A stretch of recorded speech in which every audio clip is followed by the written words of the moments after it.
Bismillahirrahmanirrahim.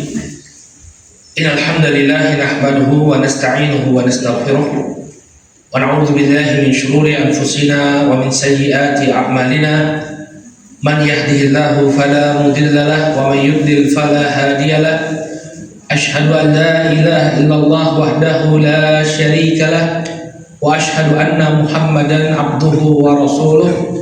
Allahumma salli wa sallim ala nabiyyina Muhammad wa ala alihi wa sahbihi wa man ittaba'a hudahu ila yaumiddin, amma ba'd. Bapak dan Ibu kaum muslimin wal muslimat jamaah Masjid At-Taqwa yang semoga dirahmati oleh Allah. Assalamualaikum warahmatullahi wabarakatuh. Waalaikumsalam warahmatullahi wabarakatuh. Alhamdulillah, puji dan syukur tak henti-hentinya kita panjatkan kepada Allah Subhanahu wa taala atas segala nikmat yang telah Allah Subhanahu wa taala anugerahkan kepada kita semua, terutama nikmat taufik dan hidayahnya, sehingga di pagi yang cerah ini kita bisa berkumpul di masjid ini untuk menghadiri majelis ilmu. Mudah-mudahan Allah Subhanahu wa taala jadikan keberadaan kita di sini mempermudah langkah kita untuk meraih surga Allah Subhanahu wa taala. Amin ya rabbal alamin. Salawat serta salam semoga senantiasa tercurah kepada junjungan kita Nabi Muhammad, kepada keluarga, para sahabat dan pengikut beliau hingga akhir zaman. Bapak dan Ibu rahimakumullah, sebagai makhluk sosial kita tidak bisa hidup sendiri. Ada ketergantungan terhadap orang lain untuk mencukupi kebutuhan kita sehari-hari. Mau tidak mau kita harus melakukan hubungan dengan orang yang mungkin berbeda profesinya dengan kita. Misalnya, kita butuh makan, kita butuh beras, butuh nasi. Ya, apakah semua orang yang makan beras itu menanam padinya sendiri? Tidak, ya. Tentu kebanyakan kita yang membelinya dari para pedagang yang ada di pasar atau ada yang ada di toko, dan mereka membeli dari para petani. Sehingga mau tidak mau harus ada hubungan, ya, saling menguntungkan di antara manusia. Ya, demikian juga seorang yang mungkin dia bekerja sebagai seorang petani, ya, kalau dia sakit, ya, dia perlu dokter, perlu jasa orang yang bisa mengobati, ya, maka dia datang ke dokter, dokternya dengan keahliannya memberikan solusi atas penyakit yang dia derita, kemudian dia membayar jasa dokter tersebut. Nah, ini satu hal yang tidak bisa dielakkan. Jadi kalau ada orang yang berupaya, ya, sekarang itu berdikari katanya, ya, berusaha untuk mandiri, semuanya dikerjakan sendiri, ya. Ya, ada yang mencoba untuk mandiri, ya. Sekarang kan ada anak-anak muda itu, mereka beli atau sewa tanah yang luas, kemudian bikin rumah, kemudian semua kebutuhan harian itu ditanam di sana. Pangan, tapi pangannya ya bukan padi, ya, tapi umbi-umbian, ya. Karena memang sebenarnya makanan aslinya orang Indonesia tuh umbi-umbian, ya, singkong, kemudian ubi. Buktinya makanan tradisional kita itu kan kebanyakan dari sana, ya, dari berbahan ubi. Nah, tapi mau nggak mau, walaupun dia berupaya untuk mandiri, semuanya dihidupi sendiri, ya, bikin kolam lele pakai apa itu Pak? Pakai baskom, ya. Sekarang kan mesin seperti itu, ya. Atasnya nanam sawi, bawahnya untuk lele. Tapi tetap nggak bisa, tetap harus ada ketergantungan dengan orang lain. Makanya di dalam Islam, Bapak dan Ibu rahimakumullah, Islam itu agama yang sempurna.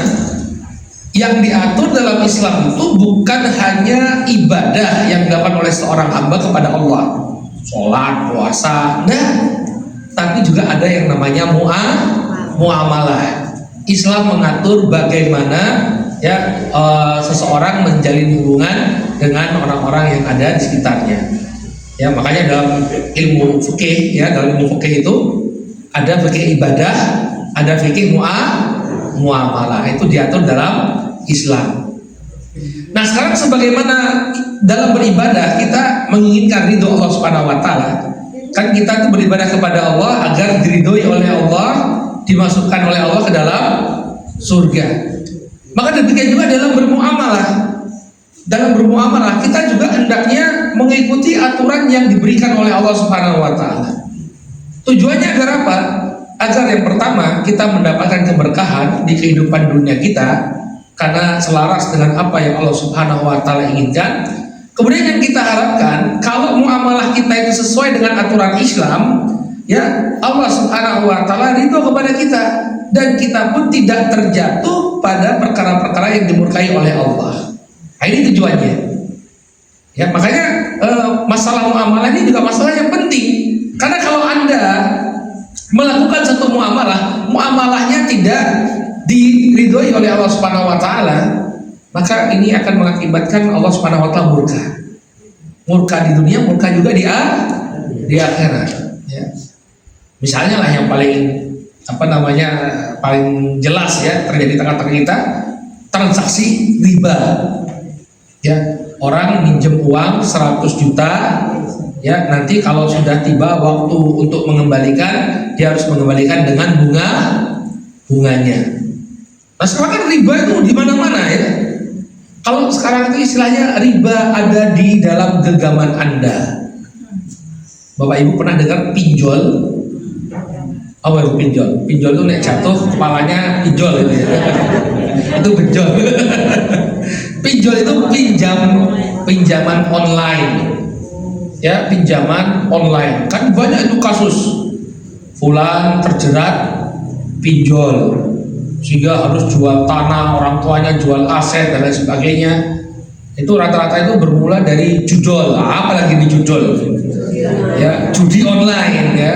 Judol itu judi online, ya. Jadi awalnya ketagihan judi online, kan duit nggak punya uang, akhirnya pinjam uang ke pinjaman online, pinjol, ya.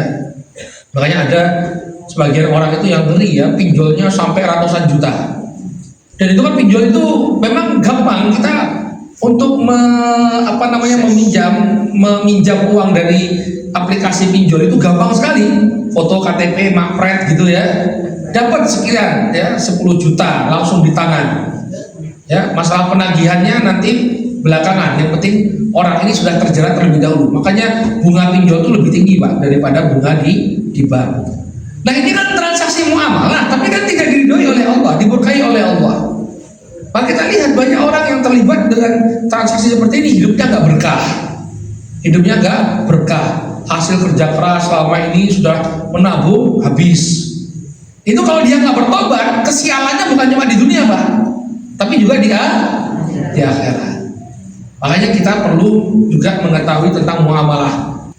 Nah, insya Allah di kesempatan pagi ini ya, tentu masalah muamalah ini luas Pak, ya, mencakup banyak permasalahan ya. Sebenarnya bukan hanya jual beli ya, tapi juga utang piutang, demikian juga pegadaian, kerjasama bisnis ya, tanam modal dan sebagainya. Itu masalah muamalah itu banyak sekali. Nah, cuma kita di sini insya Allah di pengajian kali ini kita akan gariskan ya beberapa prinsip penting. Prinsip penting kalau panjenengan ingin bermuamalah, ini ada beberapa pegangan ya yang tidak boleh dilepaskan agar nanti muamalah kita itu menjadi muamalah yang diberkahi dan diridhoi oleh Allah.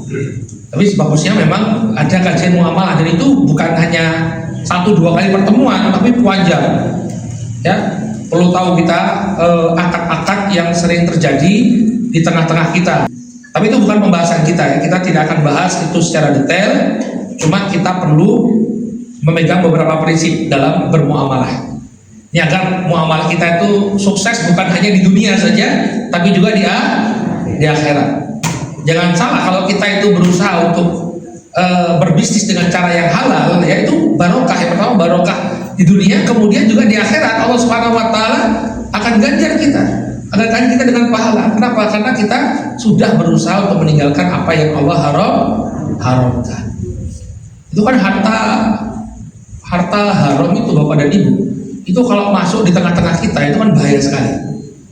Banyak di antara orang ya, kalau disuguhi daging babi ya atau daging anjing, Mas ini sengsu Mas, monggo dipun sekejaken ya, monggo sengsu. Wah, kalau muslim Pak nggak boleh makan tongseng asu, nggak boleh, ini haram makan anjing. Nah, terus Mas ini monggo, ini proyeknya sudah goal, monggo ini dimakan sebagai ucapan terima kasih. Oh ya, makan ya. Padahal gratifikasi nggak boleh. Ya sama-sama haram, tapi coba lihat sensitivitas kita ya. Kalau mau saya ngasuh nggak mau makan, tapi hasil korupsi yo dimakan. Mas panjenengan ini amplop dari rekan bisnis, alhamdulillah ini proyeknya kan sudah digolkan ya, monggo dipun sekejap diambil masuk ya. Padahal sama-sama tidak boleh. Nah itu bahaya kalau kita pun tidak aware, tidak perhatian dengan yang seperti ini, masuk harta harum tengah-tengah kita, itu efeknya banyak. Ya, dicabut keberkahan, ya, duit oke tapi sakit-sakitan misalnya, ya. Dan yang paling parah itu apa? Doa kita itu udah dikabulkan sama Allah. Kita itu kan butuh sama Allah ya. Kita butuh pengabulan doa kita, minta sama Allah, Allah yang maha pemberi rezeki, Allah yang maha kuasa. Tapi ketika meminta tidak dikabulkan sama Allah. Kenapa? Karena kemasukan harta haram. Dalam hadis yang diriwayatkan oleh Imam Muslim dari Abu Hurairah, Nabi SAW menyebutkan tentang seseorang yang padanya terkumpul syarat-syarat dikabulkannya doa. Jadi harusnya orang ini kalau dia berdoa, doanya dikabulkan. Kenapa? Beliau mengatakan, "Tsumma dzakara rajula yutilu safar as'ad akbar yamuddu yadayhi ila sama ya Rabbi ya Rabbi." Ada orang, kata Nabi SAW, dia berada dalam keadaan safar yang panjang. Nah ini juga salah satu pendorong terkabulnya doa. Kalau kita safar, ya safar itu termasuk pendorong dikabulkannya doa. Kalau panjenengan itu safar, lalu perjalanan jauh, itu banyak-banyak berdoa. Karena doanya musafir itu makbul. Orang ini dalam keadaan safar, Ash'ad akbar, rambutnya acak-acakan, pakaiannya berdebu. Ini menunjukkan bahwa dia sangat membutuhkan bantuan Allah. Ya muddu yadayhi ila sama. Kemudian orang ini mengangkat tangannya ke atas langit. Ini juga termasuk perkara yang membuat doa kita dikabulkan. Penjenengan kalau doa angkat tangan. Kemudian dia memuji Allah, ya Rabbi ya Rabbi, wahai Rabbku wahai Rabbku. Jadi harusnya orang ini doanya dikabulkan oleh Allah. Tapi apa? Wa mat'amu haram, wa mashrabu haram, wa ghudiya bil haram, wa malbasu haram, wa ghudiya bil haram, fa anna yustajabu lidzalik. Tapi ternyata makanannya haram, minumannya haram, pakaiannya dari harta haram, dagingnya tumbuh dari harta haram, fa anna yustajabu lidzalik. Maka bagaimana ya doanya bisa dikabulkan oleh Allah? Saat ini anak saya kok bebal sekali, wes tak dongake Ustaz. Saya sudah doa bangun sepertiga malam terakhir, wes tak dongake, tapi kok masih seperti itu saja, tidak pernah membahagiakan orang tua. Coba kalau doa tidak dikabulkan, kita evaluasi diri. Jangan sampai ada harta yang haram masuk di tengah-tengah kita. Makanya berusaha ditawa ibu-ibu. Ibu-ibu itu kalau tahu pekerjaan bapak itu tidak benar, kasih tahu. Karena panjenengan sebagai konsumen, ya. Kan bapak kan nyetor, mbak buat belanja. Tapi di uang haram, nggak berkah. Makanya disebutkan oleh Al-Imam Ibnu Qudamah Al-Maqdisi dalam Mukhtasar Minhajul Qasidin, zamannya para salaf, ibu-ibu itu selalu berpesan kepada para suami, Mas, ya kalau suaminya mau kerja, mau keluar rumah cari nafkah, Mas, carilah harta yang halal, ya. Jadi tidak nitip gorengan ya ibu kan. Mas pokok yang mulai toko kayak gitu, enggak. Ya boleh, bukan nggak boleh gitu ya, boleh saja. Ya tapi yang dipesan oleh mereka, berpesan kepada suaminya, Mas kalau cari rezeki yang halal. Kenapa? Karena kalau masalah dunia itu kita bisa sabar. Ya insya Allah kalau makan dari 3 hari jadi 2 hari sekali kita tidak mati, ya kan? Tidak mati, kita masih bisa survive.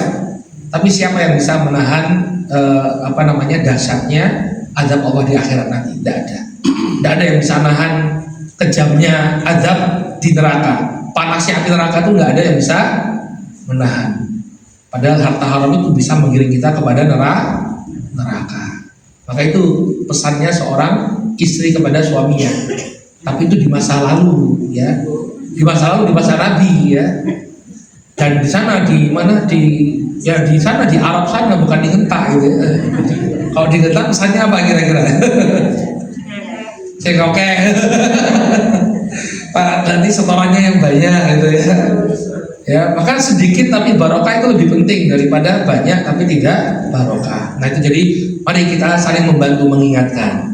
Ya, suami berusaha untuk mencari harta yang halal, kemudian istri pun berusaha untuk sabar. Ya, jangan kemudian dia mendorong suaminya. Mas iki kok cuma sampe nih mbok golek liyane. Ya, dikit-dikit nyenggol enggak apa-apa, yang riba gitu ya. Hati-hati ya. Kalau sekarang itu orang kan alasannya begitu Bapak dan Ibu. Saiki golek sing haram wae angel. Ya, apa meneh sing halal. Ini kan apologi, artinya sebagai pembenaran. Saya ini bekerja haram karena yang halal habis katanya. Padahal nggak mau susah saja ya enggak. Nah sekarang misalnya seorang wanita, ya, mohon maaf ya kita bicara realita ya, ada yang mohon maaf ini yang melacurkan diri misalnya. Apakah dia nggak bisa kerja misalnya jualan lah atau jadi PRT ART? Bisa kan bersih-bersih. Coba itu tadi pengen dapat duit yang banyak, nggak sabar ya udah tinggal menjual diri dapat sekian ratus ribu. Ini yang sekarang itu ada di tengah-tengah kita ya. Apalagi gaya hidup pengen punya iPhone, pengen punya ini ya. Anak-anak muda itu banyak yang kemudian kerja menjual diri. Makanya Bapak dan Ibu rahimani rahimakumullah, perlu ada kepedulian pada diri kita, pada keluarga kita. Jangan sampai harta haram itu masuk di tengah-tengah kita. Baik, maka prinsip yang pertama ya dalam bermuamalah adalah hendaknya seseorang itu membekali diri dengan ilmu. Ini penting sekali. Jangan sampai kita itu terjerumus pada transaksi-transaksi yang dimurkai oleh Allah Subhanahu wa taala. Ya. Bertahun-tahun kerjanya riba misalnya. Bertahun-tahun kerjanya nipu misalnya.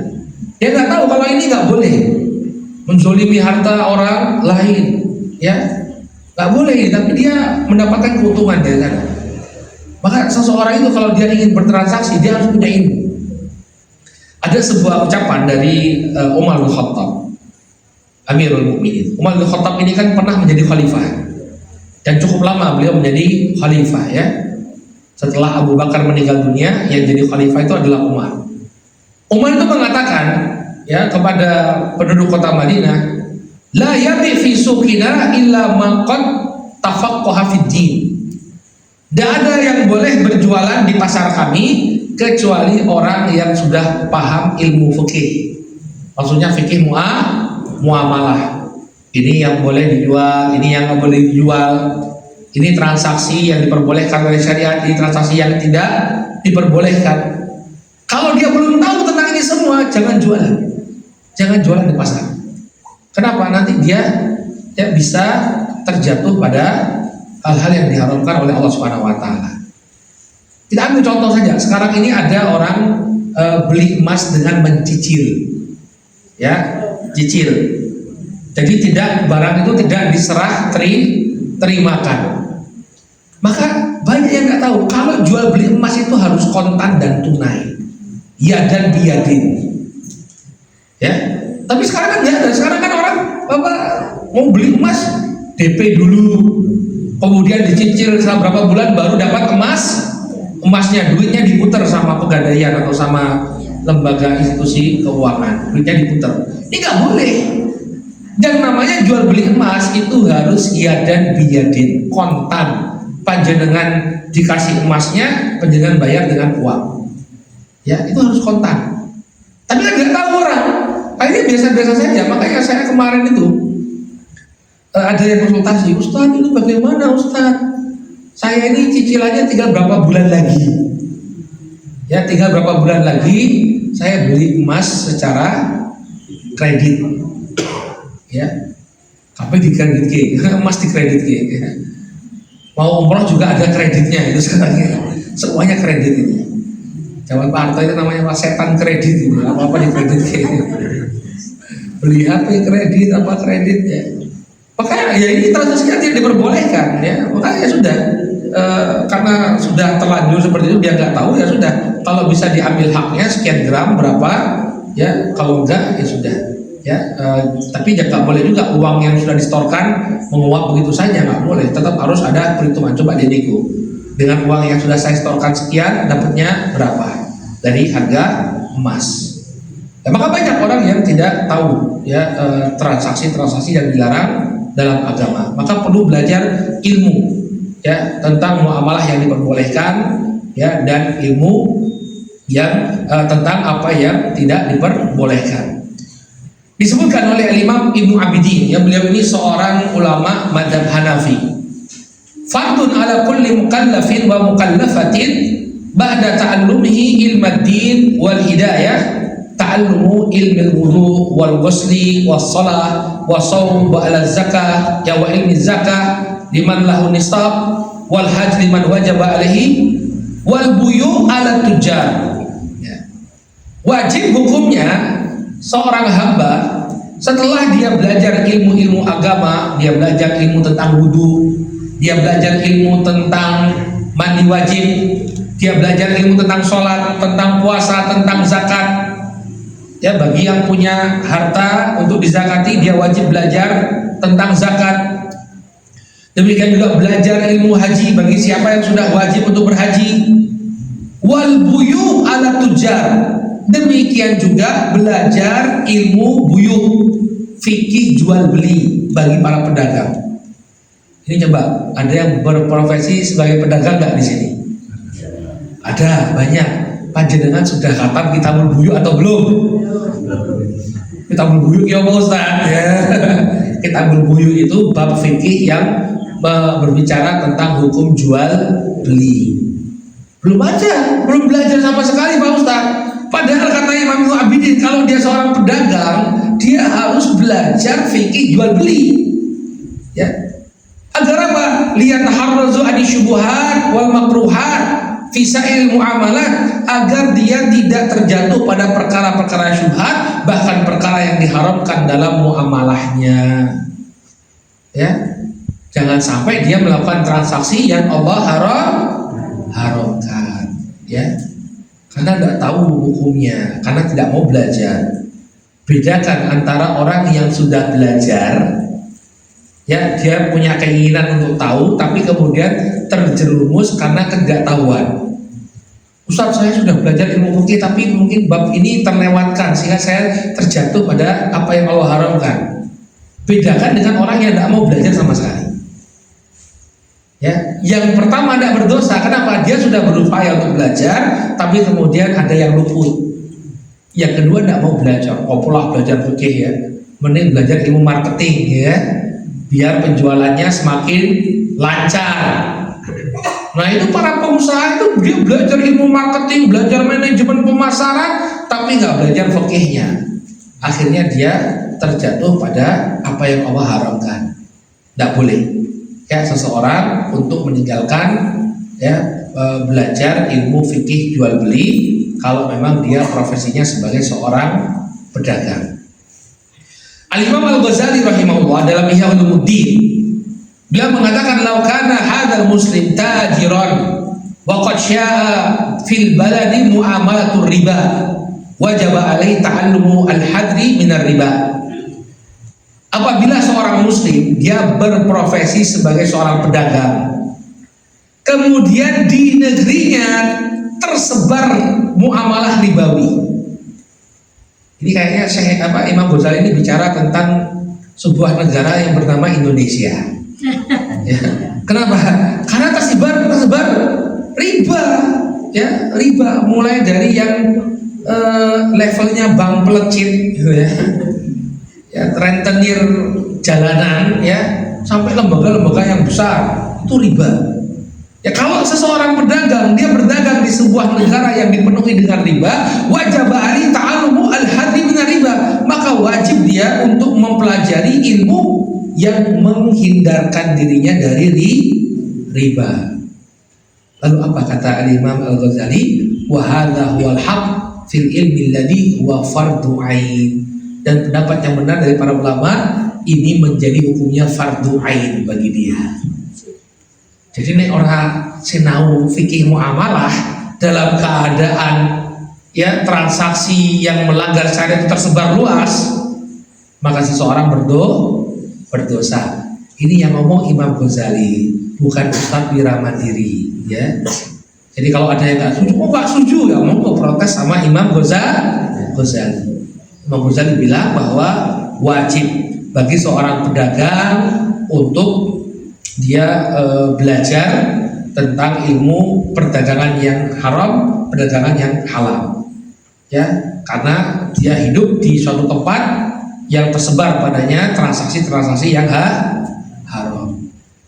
Beda kalau misalnya dia di negeri yang kuat syariatnya, perdagangan syariat, ya, tidak ada, nggak boleh riba, yang riba langsung dihukum penjara misalnya, ketat hukumannya. Ya maka agak relatif aman, ya, walaupun di masa Umar pun nggak ada yang seperti itu, beliau tetap mendorong orang untuk belajar fikih jual beli. Maka ini prinsip yang pertama, ya, kita harus punya ilmu tentang transaksi jual beli, mana yang dihalalkan oleh Allah, mana yang diharamkan. Nah, kemudian prinsip yang kedua, ya, dalam bermuamalah ada 3 cabang muamalah yang diharamkan oleh Allah. Nah, ini yang perlu kita ketahui. Jadi muamalah-muamalah yang diharamkan itu kembalinya pada 3 hal. Yang pertama riba, kemudian yang kedua gharar, yang ketiga maisir. Ini 3 cabang muamalah yang diharamkan dalam syariat kita. Maka yang pertama riba. Riba ini jelas haramnya, ya. Allah Subhanahu wa taala menyebutkan dalam surat Al-Baqarah ayat ke-275, wa halallahu al-bai'a wa harrama riba. Allah mengatakan Allah telah menghalalkan jual beli dan mengharamkan riba. Jelas-jelas di sini dikatakan riba itu haram. Haram riba. Maka dia tidak menjadi halal walaupun itu diperbolehkan oleh pemerintah. Walaupun itu dilakukan suka sama suka. Ya, orang yang pinjam uang ribawi itu kan suka sama suka. Ya tidak apa-apa, saya pinjam uang dari panjenengan, nanti saya kembalikan beserta bunganya, saya ridho. Maka keridoan antara kedua belah pihak tidak kemudian menjadikan transaksinya halal. Jangan salah paham. Memang saling ridho itu merupakan syarat transaksi, tapi tidak kemudian menjadikan transaksi yang haram menjadi halal. Ya, orang misalnya pekerja seks komersial, ya. Itulah bahayanya kita, ya. Kalau dulu itu zaman saya masih kecil, pelacur itu dibilang WTS, wanita tuna susila. Tapi makin kemari diperhalus istilahnya. Kalau wanita tuna susila itu artinya wanita yang tidak punya moral, menjual diri. Tapi sekarang jadi pekerja seks komersial. Walus sekali ini. Tidak menunjukkan aib. Ya podo panjenengan juga kalau kalian panjenengan PSH misalnya, ya pekerja sawahan hadiah misalnya. Jadi dibikin sama, PSK dengan yang pekerja yang lain itu sama-sama kerja, cuma ini jual kehormatan. Makanya kita hati-hati, ya, kalau mau bilang pelacur ya pelacur, biar itu istilah tetap dipandang negatif, jangan dijadikan sebagai satu yang positif. Saya bukan wanita pelacur mas, saya PSK, saya pekerja sama seperti bapaknya panjenengan juga pegawai negeri sipil, saya pegawai seks, ya, pekerja seks komersial. Nah, orang yang jualan diri PSK, apakah mereka nggak saling ridho? Saling ridho, Pak. Saya layani panjenengan, nanti panjenengan bayar uang sekian. Apakah transaksinya jadi transaksi yang halal? Tidak. Orang jualan minuman keras, Homer, saling ridho, yang jual ridho, yang membeli juga ridho. Nah, ini juga salah satu hal yang kita prihatin, ya. Dulu itu kalau mau mencari minuman keras itu sulit, tapi kalau sekarang gampang sekali. Pernah ada protes, ya, gelombang protes dengan dibukanya outlet-outlet minuman keras.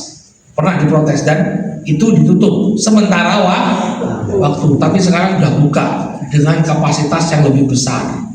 menunjukkan keprihatinan. Sekarang itu jual beli minuman keras itu sudah bebas. Kalau dulu hati-hati diem-dieman tidak ditampakkan. Nah itu walaupun sama-sama ridho nggak boleh karena transaksinya haram. Barang yang diperjualbelikan itu adalah barang yang haram. Ya. Kalau ada orang mengatakan, loh saya kan tidak minum khamr mas, tapi panjenengan jual, itu haram, berdosa. Itu duitnya yang masuk itu duit yang haram. Ya. Maka kita kembalikan kepada masalah riba. Walaupun ridho, orang yang pinjam duit ridho, yang kasih utangan juga ridho, tapi tapi tidak menjadikan transaksi riba itu menjadi halal. Ya. Bahkan Allah itu mengecam semua orang yang bekerja di sektor riba itu dilaknat. Ya. La'ana Rasulullah SAW dari Jabir bin Abdullah, la'ana Rasul SAW man akila riba wa mukilahu wa syahidahu wa katibahu wa syahidahu kulluhum sawa, kata Nabi. Ya, Allah Subhanahu wa ta'ala, Rasul SAW melaknat orang yang makan riba, orang yang ngasih riba, orang yang menulis transaksi riba, orang yang menjadi saksi terhadap transaksi riba, kulluhum sawa, semuanya sama, kata Nabi, semuanya terlaknat. Maka nggak boleh ya kita melakukan transaksi riba.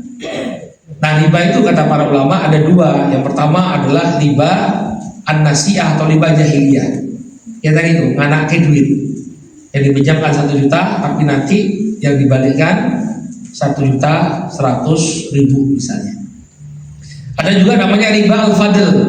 Ini untuk komoditas tertentu ya, seperti emas tadi, emas dan perak. Itu kalau membeli emas itu harus dilakukan dengan tunai, nggak boleh kemudian diulurkan waktunya atau dicicil. Ini termasuk riba. Nah, ini dia muamalah yang pertama ya, yang sering terjadi di tengah-tengah kita, yaitu ar-riba. Kemudian yang kedua al-gharar. Ya, gharar itu jual beli sesuatu yang tidak jelas. Misalnya kata para ulama, jual beli anak sapi tapi masih di dalam kandungan, ya, dijual. Iki ya sapimu bunting ya wis tak tuku piro sakmene, padahal belum ada kejelasan, bisa jadi sapinya mati atau cacat, ya. Maka yang demikian tidak diperbolehkan, ya. Misalnya seseorang ya ngomong kepada temannya, aku duit mobil, tak jual ke kamu 100 juta. Kemudian dilakukan transaksi tanpa diketahui mobilnya apa, mereknya, tahun produksinya berapa, kondisinya bagus atau tidak. Ya, ini namanya jual beli gharar. Ya. Atau dia menjual sesuatu, Mas, aku jual kamu sapiku, ya. Sapinya mana? Sapinya masih dicuri orang, biasanya.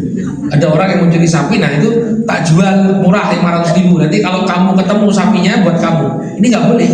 Kenapa? Karena gharar, belum tahu, belum bisa dipastikan dia dapat sapi itu atau tidak. Ya. Nah, contoh jual beli yang gharar itu atau transaksi gharar itu contohnya asuransi. Asuransi, panjenengan bayar premi setiap bulan sekian ratus ribu. Ya, misalnya asuransi kesehatan. Nah, ketika panjenengan nggak sakit, yang untung siapa? Asuransinya. Tapi kalau panjenengan sakit kemudian sakitnya ternyata membutuhkan biaya yang demikian banyak, asuransinya rugi. Maka ini transaksi gharar. Nah, sekarang pertanyaannya BPJS bagaimana, Ustaz? Wah, ya kalau panjenengan nggak sakit kan? Ya, berarti harus sakit ya, Pak. Biar nggak gharar, jadi harus sakit setiap bulan, ya. Nggak, kalau BPJS itu ya, para ulama mengatakan dia transaksinya ta'awuniyah. Jadi kita itu kalau duit kita nggak kepake, itu artinya untuk membantu yang lain. Ya, itu beda kasusnya. Tapi kalau yang lain ya, misalnya asuransi kendaraan, motor, mobil, itu kan kalau mobilnya nggak ditabrak orang, duitnya diambil oleh asuransi. Tapi kalau mobilnya ditabrak, bisa jadi biaya untuk memperbaiki mobil itu lebih besar dari premi yang kita setorkan. Maka ini termasuk transaksi gharar. Ya, padanya terdapat ketidakpastian. Siapa yang untung, siapa yang rugi, ya. Maka yang demikian tidak diperbolehkan. Kemudian yang ketiga, maisir, judi. Judi, misalnya undian. Ya, panjenengan beli suatu produk. Kemudian kalau nambah sesuatu, ya, Pak, kalau panjenengan nambah sekian, nanti punya kesempatan untuk diundi. Ya, nambah berapa? Nambah 10.000 Pak, biar dapat kartu undian. Nah, itu judi, maisir. Tapi kalau misalnya beli produk harganya memang segitu, kemudian dapat kesempatan untuk undian, nah ini nggak jadi masalah, karena tidak ada yang kita pertaruhkan. Tapi kalau kita pertaruhkan sesuatu, contoh nih sekarang ya, yang paling banyak ini ya, yang banyak itu di warung-warung ada mesin mainan itu. Panjenengan beli koin, nah, mesin cokot, nyokoti boneka. Lah itu kan spekulasi, kita kasih duit. Kalau dapat ya kita dapat, kalau enggak kan duit kita melayang, nggak dapat apa-apa kita. Itu judi, nggak boleh ya. Anak-anak kita jangan diajari. Dia mau boneka, ayo ambil. Lapor itu coba lagi. Ya, itu nggak boleh, judi. Ya, walaupun itu mungkin dilegalkan oleh pemerintah. Wong kita dulu puluhan tahun SD SB ya legal ya. Masih ingat nggak? Ya, ini nggak paham ini ya. Kalau dulu kan di depan rumah ada lampu petromak, meja gitu ya, pasang berapa gitu ya. Ya, itu juga sama ya. Maka nggak boleh, walaupun dilegalkan oleh pemerintah. Riba itu juga dilegalkan oleh pemerintah. Nah ini walaupun beredar di tengah-tengah kita, tapi kita nggak sadar, ini nggak boleh ya, maisir ya.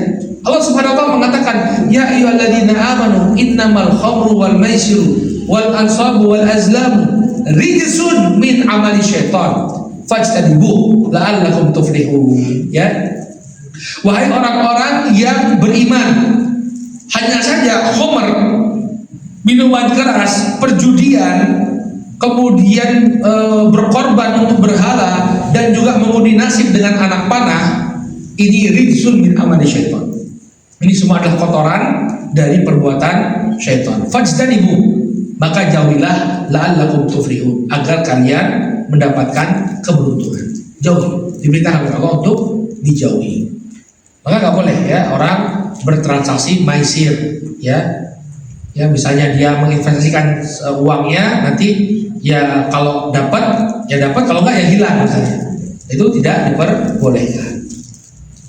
Kemudian prinsip yang ketiga, bahwa hendaknya seseorang itu mengedepankan keadilan dalam bertransaksi. Nah ini juga penting ya, karena kita mempekerjakan orang, dia melakukan sebuah pekerjaan, tapi kemudian tidak digaji dengan layak. Makanya kita itu perlu ada perjanjian, ya, hitam di atas putih kalau bagus. Ketika mempekerjakan seseorang itu jangan ngawang-ngawang, tapi harus jelas akadnya seperti apa. Misalnya, ya, seseorang dia bekerja sebagai tukang, itu harus jelas, kerja dari jam sekian sampai jam sekian, kemudian job desk-nya apa, jam istirahatnya jam sekian sampai sekian, lalu pembayarannya berapa, itu harus jelas. Jangan sampai seseorang itu dia sudah bekerja tapi ternyata tidak dibayar dengan layak, atau dia tidak bekerja tapi dia meminta untuk dibayar dengan jumlah yang dia inginkan. Harus jelas, hitam di atas putihnya. Ya, sama juga dalam masalah dagangan. Jangan sampai kemudian kita kalau membeli sesuatu timbangannya harus pas, tapi ketika kita menjual sesuatu timbangannya dikurangi. Ya, ini yang disebut sebagai al-mutaffifun. Ada dalam Al-Quran surat al-mutaffifun. Wailul lil mutaffifin alladzina idza talu 'alan nasi yastawfun wa idza kaluhum aw wazanuhum yukhsirun. Celaka orang-orang yang mutaffif, orang-orang yang curang. Mereka kalau minta ditimbang, mereka minta agar timbangannya akurat. Tapi kalau mereka menimbang, untuk orang lain, dia kurangi timbangannya. Ini kata Syekh Muhammad bin Shalih Al-Utsaimin dalam tafsir Juz Amma, dia menyebutkan berlaku pada setiap sektor, bukan hanya jual beli yang ditimbang, termasuk dalam melakukan pekerjaan. Ya, orang itu kalau melakukan korupsi bukan hanya korupsi ngambil duit, tapi bisa korupsi waktu. Maka orang yang korupsi waktu dalam pekerjaannya itu termasuk mutafifun, kata Syekh Utsaimin. Misal dia harus hadir dan mulai bekerja di kantornya jam 8, pulang jam 4, istirahat dari jam 12 sampai jam 1. Maka dia tepati ini. Ya, jangan sampai kemudian dia bekerjanya mulai jam 8:30 tapi gajinya penuh. Ya, gajinya penuh, minta gaji penuh. Dan ini banyak. Saya itu dulu pernah ngisi di sebuah institusi, ya. Sebut saja institusinya X. Ya. Nanti Ustaz saya terbongkar nanti ya. Isi di institusi X. Itu mereka terhitung bekerja itu mulai dari jam 7:30 kalau nggak salah. 7:30 itu sudah harus masuk kantor. Nah, tapi ternyata banyak yang baru masuk kantor itu jam 8 lewat. Ya. Nah, mereka bagaimana mensiasatinya agar tidak terlambat? Jadi fingerprint itu ya, fingerprintnya itu ditaruh di gerbang. Jadi pas nganter anak, tag dulu, nganter anak dulu ke pasar, ya, absennya sudah masuk. Boleh nggak kira-kira seperti ini? Nggak boleh. Nanti masuknya jam berapa? Lebih dari jam 8 baru kemudian masuk kantor. Kan sering kita lihat itu ya, kantor-kantor pelayanan publik harusnya buka jam 8, tapi kalau kita lihat di loket nggak ada orang. Maka nggak boleh yang seperti ini termasuk mutafifin. Anda minta dibayar penuh tapi bekerja tidak sesuai dengan yang dikontrak. Ya. Demikian juga ya, termasuk prinsip yang keempat, kita harus jujur dalam bertransaksi. Kalau jual suatu barang, itu keburukannya, kejelekannya jangan ditutup-tutupi. Misalnya orang jual mobil, Mas ini mobil Masya Allah mantap, ya, padahal ini mobil dari Jakarta bekas terendam banjir misalnya, ya, itu sering Pak, ya. Atau kilometernya, ini juga permainan ya, banyak orang main itu. Kilometernya itu kemudian dikurangi, disetel. Harusnya kilometernya 140.000 atau bahkan lebih, karena ini dipakai untuk nge-grab misalnya ya. Kan itu kilometernya sekian, angka satunya dikembalikan ke 0, ting. Jadi tinggal 40.000. Pak, kilometernya masih 40.000. Barang bagus, barang UAP. Padahal mobil capek, mobil yang sudah sekian ratus ribu kilometer misalnya. Ini tidak boleh. Ya, keberkahannya akan dicabut oleh Allah Subhanahu wa taala. Nabi SAW mengatakan al-bayyi'an bil khiyar, ya, ma lam yatafarraqa. Orang yang melakukan jual beli dia memiliki hak khiyar. Khiyar itu untuk melanjutkan transaksinya atau untuk tidak melanjutkan transaksinya. Hatta yatafarraqa, sampai kemudian mereka berpisah. Fa in sadaqa wa bayyana burika lahuma fi bai'ihima. Kalau keduanya itu jujur dalam berjual beli, kemudian menjelaskan kelebihan dan kekurangan barang yang dia perjualbelikan, maka keduanya akan diberkahi. Wa in katama wa kadaba muhiqat barakatu bai'ihima. Tapi kalau mereka saling menyembunyikan aib dan berdusta, maka muhiqat barakatu bai'ihima, maka akan dihapus keberkahan di antara keduanya. Ustaz, saya udah jujur tapi rekan bisnis saya yang menipu, apakah saya tetap barokah? Anda dapat barokah karena Anda jujur, tapi yang dicabut keberkahannya dari dari yang tidak amanah, dari yang tidak jujur. Makanya kalau kita jual beli itu ya yang jujur itu ya, timbangan jangan dikurangi, kemudian jangan barang udah jelek ya kita tidak terangkan kepada orang lain, kita bilang barangnya bagus. Pripun Mas niki manggane, wah manis Pak, manis. Ya, terus dibeli terus begitu di rumah wasem, maka Maka tidak boleh yang seperti ini ya. Ini semangatnya gimana? Bagus Pak, begitu dibuka bosok. Kalau dia tahu ini barang bosok ya, artinya ada unsur kesengajaan dalam menipu, berdosa dia. Ya, makanya kejujuran itu sangat penting. Dan jangan khawatir kalau kita itu jujur ya. Ini satu prinsip yang disebarkan di tengah-tengah kita, tapi prinsip ngaco ini ya. Nek jujur ajur. Wah, ini prinsip yang ngawur. Kalau diterapkan kita bisa hancur, cur. Ya. Maka ini prinsip yang keliru. Jujur itu malah barokah. Ya. Jujur itu malah barokah. Anda nggak jujur itu malah dicabut keberkahannya oleh Allah Subhanahu Wa Taala. Ada kisah disebutkan oleh Al-Imam Ibnu Asakir dalam Tarikh Dimashq tentang dua orang wanita penjual susu, namanya Umar. Dan ketika itu kan ada seorang ibu dan anaknya, ini pekerjaan mereka menjual susu. Nah ibunya ini mau nggak jujur ya, bilang sama anaknya, nak biar susunya semakin banyak tambahkan air. Maka kata sang anak, wah ibu, ini Umar baru bikin aturan kalau jual susu itu susu yang murni, tidak boleh susu yang dicampur air.